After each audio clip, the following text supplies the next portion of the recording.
हाँ दोस्तों, आज का टॉपिक बहुत दुखद भी है, पेनफुल भी है, क्योंकि मैं बात करने जा रहा हूँ एक ऐसी दुखद घटना की जो हुई इस देश के एक बहुत बड़े योग गुरु मिस्टर शरद जयस के साथ, जिनकी अचानक हार्ट अटैक से मृत्यु हो गई। सिर्फ 53 साल की उम्र थी, सिर्फ 53 साल, 53 ईयर ओल्ड।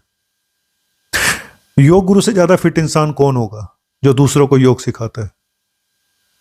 बताया जा रहा है कि हैदराबाद के रहने वाले थे और यूएस गए, अमेरिका गए, वहाँ पे सिखाने के लिए गए थे, वहाँ के टूर पे थे।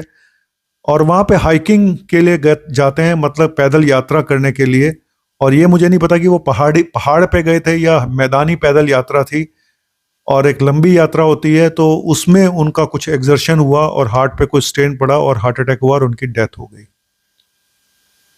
टॉपिक सबसे बड़ा सवाल लोगों के जहन में है। लोगों ने यही मेरे से पूछा कि सर, योग गुरु इतना फिट इंसान, अगर उनके साथ ऐसा हुआ तो क्यों हुआ, और अगर उनके साथ ऐसा हो सकता है तो किसी के साथ कुछ भी हो सकता है।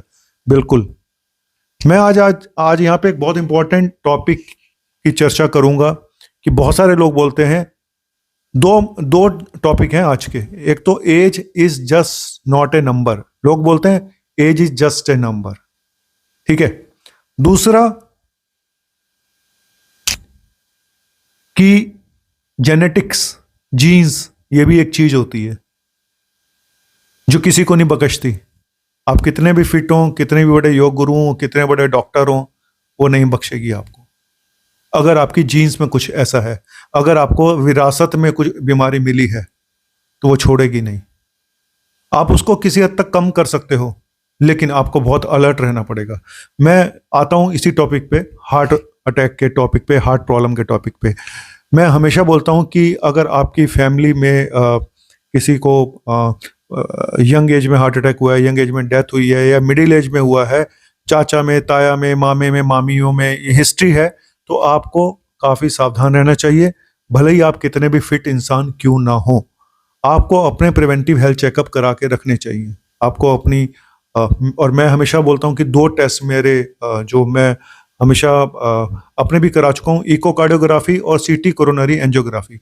इकोकार्डियोग्राफी आपकी मसल्स को बताता है, हार्ट की मसल्स कितनी स्ट्रांग है, क्योंकि कोविड के बाद ये देखा गया कि लोगों की हार्ट की मसल वीक हो गई और उनको पता ही नहीं चला, और उसकी वजह से वो एकदम से कोलैप्स कर गए और डेथ हो गई।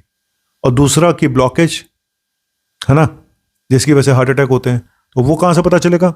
वो पता चलता है आपके किससे?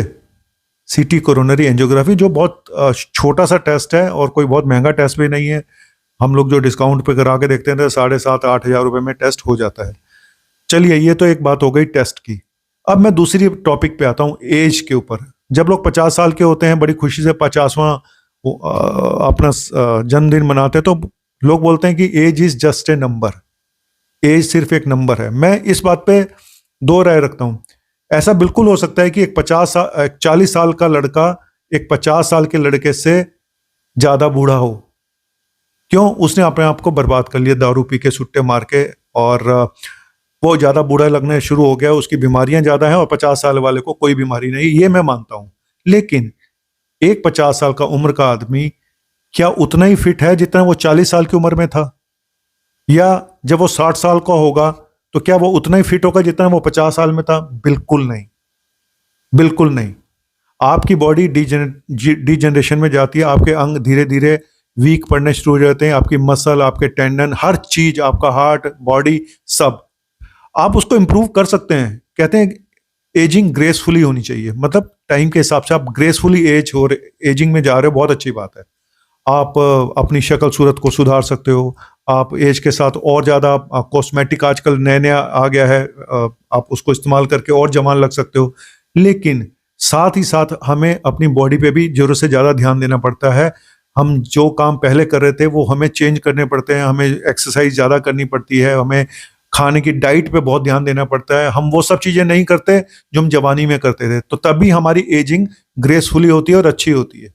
लेकिन जो लोग एडिक्शन में चले जाते हैं, जो लोग नहीं ध्यान देते खाने पीने को, जल्दी बूढ़े भी हो जाते हैं और जल्दी मर भी जाते हैं। तो मेरा कहने का मतलब यह है कि age is just a number नहीं है। तो हार्ट भी वीक होता जाता है टाइम के साथ, हमें नहीं पता चलता। मैं इसीलिए बोलता हूँ कि प्रिवेंटिव हेल्थ चेकअप्स भारत में इतने इंपॉर्टेंट लोग नहीं मानते, लेकिन बाहर के कंट्री से प्रिवेंटिव हेल्थ चेकअप्स का बहुत बड़ा रोल है। अगर आपकी उम्र 40 साल से ऊपर है या 45 साल से उम्र है, तो मैं बोलूँगा कि 5 साल में एक बार आप, अगर आपने नहीं कराई है तो अपनी सीटी कोरोनरी एंजियोग्राफी उनको तो जरूर करानी चाहिए, जिनको शुगर है, जिनको बीपी है, जिनको कोलेस्ट्रॉल है, जिनकी फैमिली हिस्ट्री है, जिनके वजन ज्यादा है, जो स्मोक करते हैं, तो इन लोगों को तो अपना ये टेस्ट जरूर करा के देख लेना चाहिए। यही तरीका है। सडन कार्डियक डेथ एक अलग चीज है, हार्ट अटैक एक अलग चीज है। सडन कार्डियक डेथ को रोक पाना बहुत मुश्किल है।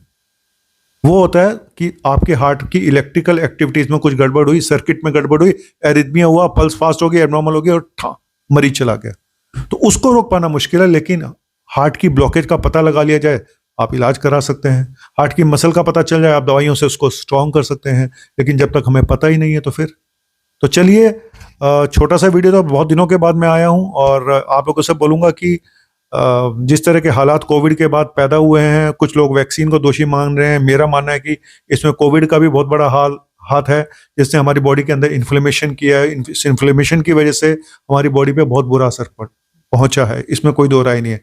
वैक्सीन को कितना दोष देना है वो मैं नहीं बता सकता हूं, जिसको देना है वो दे। कुल मिला के हमें अब ज्यादा अलर्ट रहने की जरूरत है, ज्यादा सजग रहने की जरूरत है, ज्यादा प्रिवेंटिव हेल्थ चेकअप्स की जरूरत है। और फिर वो चाहे हार्ट के हों, चाहे वो कोई दूसरे हों, वो डॉक्टर डिसाइड करेगा कि आपको कौन से टेस्ट और भी कराने चाहिए। थैंक यू वेरी मच, शुक्रिया, अपना ध्यान रखिएगा। मैं आता रहूंगा, आपका डॉक्टर कालरा आपको छोड़ के कभी नहीं जा सकता। और ज्यादा ज्यादा मैं गाना ना गाऊं, ऐसा हो नहीं सकता। क्या वापिस आया हूं तो ये फिर कुछ तो बनता है ना दोस्त। तो रोते हुए आते हैं सब, हंसता हुआ जो जाएगा। रोते हुए आते हैं सब, हंसता हुआ जो जाएगा। वही मुकद्दर का सिकंदर जाने मन कहलाएगा, ये डायलॉग और ये गाना था। और वो तो जा चुके हैं मिस्टर शर जॉयस, तो हम सब मिलके उनकी आत्मा की शांति के लिए प्रार्थना करते हैं, यही कर सकते हैं। बाकी अपना ध्यान रखिएगा, अपनी फैमिली का ध्यान रखिएगा। थैंक यू वेरी मच, शुक्रिया, बाय बाय।